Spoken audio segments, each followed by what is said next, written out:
But after they told me I got traded, I called everybody in the book. It was just so much excitement. Deandre Ayton, born July 23rd, 1998. Today's feature is a player that'll probably be remembered more for his potential than his NBA achievements, even though he's still just 26 years old and will be 27 before the next season begins. It's an age many players enter the prime of their athletic capabilities, but year after year, it feels more and more like Ayton may be past his best basketball being played.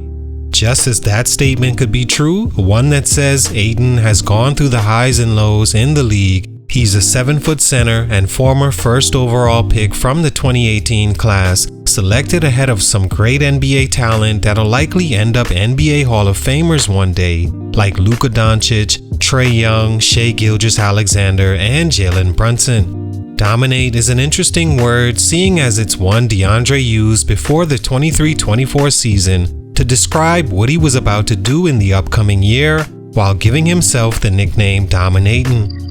It was a fun name that made a bit of sense if you saw Deandre at the right moment, like the 35 he put on the Nets in 2023, or 22 rebounds against the Clippers in 2021, or the fact he's never averaged less than double figures in both points and rebounds in his 6 years in the NBA. But more times than not, he has moments where it seems his focus isn't solely on basketball, or being the best center in the league on both ends, like he's clearly capable of doing with his build, his skill set, and experience being the best player at every level he's competed on. He was ranked the #1 center in his 2017 high school class and a monster freshman for Arizona, averaging 20.1 points and 11.6 rebounds a game.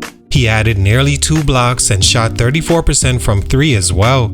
His 73% from the foul line was also encouraging, as at the time, Ayton and his soft touch looked to have every skill that could make him a complete player on the NBA level, especially when you mix his size, face-up ability, and lack of dominant players at the position in the NBA.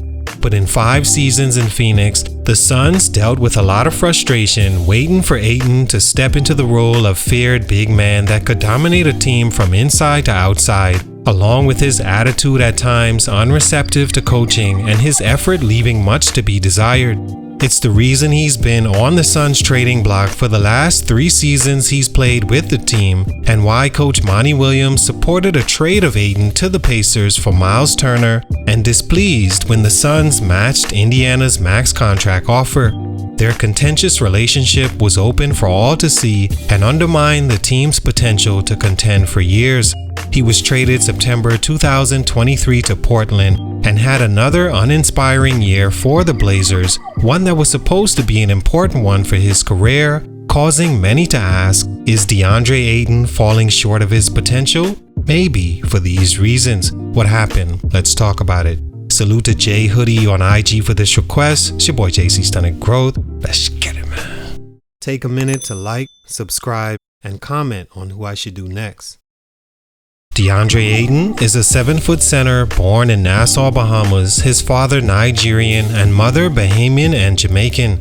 Always advanced in his physical development, Ayton was 6'5" by 12 years old and knew by his sophomore year in high school he needed to leave his country, where exposure is tough to get, and head to America, where his talents can be seen on a bigger stage. It was one of the best decisions he made, becoming a star for Balboa School in San Diego, California. He then transferred to Hillcrest Prep in Phoenix, averaging 29 points, 17 rebounds, and 4 assists as a junior, and 26, 15, and 3 his senior year. He climbed the rankings to top 3 overall and McDonald's All-American. He came into Arizona and was immediately the best player on his team, and by the end of the season, voted the best player in the Pac-12, first-team All-American, and consensus first overall pick in the draft, which he became. Stunt number 1, questions about his effort. The one thing as an athlete you never want to even be in question is how bad you want to win. And not just a trophy at the end of the season, but each and every possession of the contest. You may not win them all, but you can win the battle against your physical body limitations. The thing about effort is it's something everyone watching can see. Different keys with players make it easy to see when you understand what it's supposed to look like or has looked like in the past. Like mentioned, Ayton has proven on all levels before the NBA and in the NBA that he can do the things he oftentimes chooses not to. Or at least it looks that way to enough people, and even showed in his output and lack of achievements in his career. You couldn't tell a lot of people Deandre Ayton, 6 years in the league, wasn't going to be an all-star at least one time or an all-NBA performer who commanded a max deal. Instead, the Suns were forced to give him the max because they didn't want to lose him to Indiana for nothing the summer of 2022. This coming after Ayton was benched in the playoff semifinals Game 7 versus the Mavericks a month prior, for as Monty WIlliams described, through commending Ayton's replacement, he didn't have the energy, didn't scrap, and wasn't competing to the level he wanted.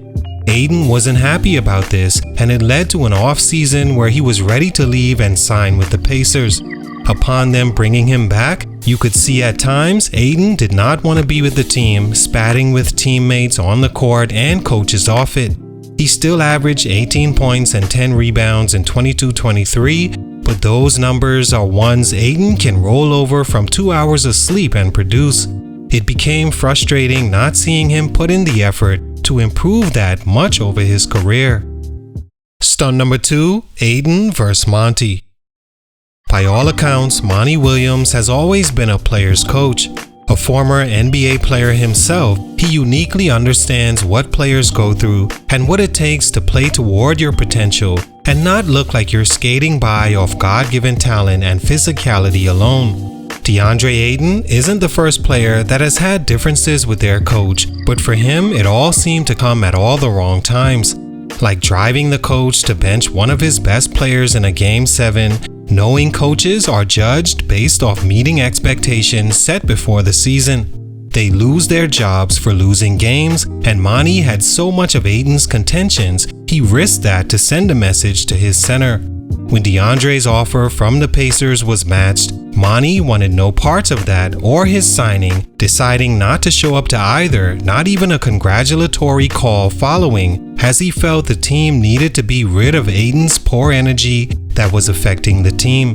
32 games into the season following, you could see Ayton clashing with Mikal Bridges at the free throw line and in a timeout call where he and Monty also shared words before he was benched again.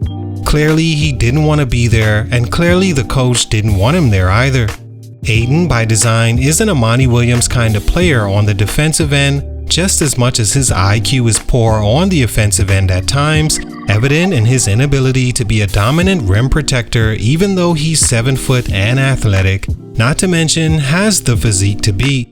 He also picks up quick, easy fouls that puts him in foul trouble way too often, then sulks and disappears for plays at a time. Him showing an ability to be uncoachable created a sour taste in the coach's mouth that bled over to the organization as a whole, leading to the relationship's end. Stunt number 3, traded to Portland. A lot of times being traded is a good thing for some players. They get a fresh start on a team that's showing by trading for them they've seen what they could do in the NBA and want to invest in the player being important for their team, even though he's being traded by his own. Ayton, I'm sure, welcomed a trade out of Phoenix, as clearly he had enough of the organization not treating him like the star he saw himself as, and also not signing him to a max deal on their own in 2021 and 2022, leading to him becoming an unrestricted free agent and offered the max by Indiana. But being traded to Portland, who lost Damian Lillard in the same trade, making them now a rebuilding team, was one of the worst things that could happen to a guy who struggles with his effort and focus on reaching his potential. Going from a contender to a city and team like Portland, while they play start over post Damian Lillard and expected to miss the playoffs for who knows how long, wasn't a move Ayton needed to be involved in for his sake. He played just 55 games in 23-24, the second least of his career, on a team without the pieces to feed Ayton and also take the pressure off him like he had in Phoenix. Now teams can focus on stopping him, as on paper he's the team's best player, hindering his effectiveness, especially when he's not as motivated to play for 21 wins on the season. The Blazers were one of the worst teams in the league last year and look to continue for some time before they can be ready to compete. Time Ayton doesn't have. All in all, no one's going to coddle Ayton into reaching his potential. The league moves on from players faster than they can age backwards, so it only hurts him that he's not giving the effort many think he can. Next season is huge for his career, as another down year can mean maybe his best basketball is excruciatingly behind him. Salute, much respect, but for these reasons, his growth is being stunted. It's your boy JC Stunted Growth, and I'm out.